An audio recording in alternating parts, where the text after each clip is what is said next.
రాజకీయ వ్యభిచారైనటువంటి సీఎం రమేష్ ఇష్టం వచ్చినట్టుగా అనుచిత వ్యాఖ్యలు చేసేటువంటి సందర్భంలో మా నాయకుని, మా వర్కింగ్ ప్రెసిడెంట్ని ఎట్లా మాట్లాడుతావు నువ్వు, ఇది సరైన పద్ధతి కాదు అని చెప్పేసి ఆయన వ్యాఖ్యలను ఖండిస్తూ నేను చేసినటువంటి ప్రెస్ మీట్లో విమర్శలను సాకుగా చూపిస్తూ జూబ్లీహిల్స్ పిఎస్లో కేసు పెట్టడం సీఎం రమేష్ గారు.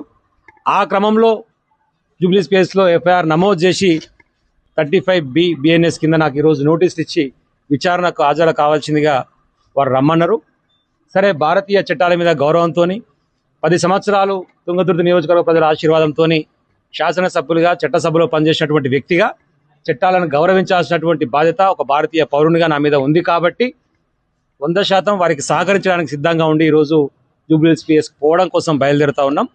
అక్కడ విచారణ జరిగిన తర్వాత మళ్ళీ ఈ అంశానికి సంబంధించి ఏం జరగబోతా ఉంది, ఏం చేయబోతా ఉంది అనేటువంటి విషయంలో మేము మాట్లాడడం జరుగుతుంది.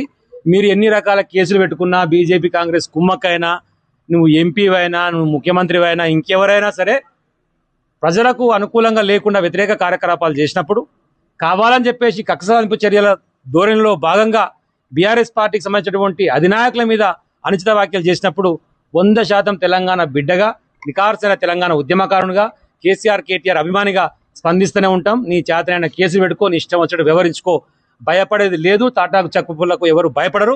తెలంగాణ ఉద్యమంలో 172 కేసులు పెట్టుకొని 6 నెలలు జైలు పోయి కొట్లాడినటువంటి బిడ్డలం. కాబట్టి దేనికైనా తెగించి సిద్ధంగా ఉన్నామనేటువంటి విషయాన్ని మరొకసారి గుర్తు చేస్తున్నాం. ఇప్పటికే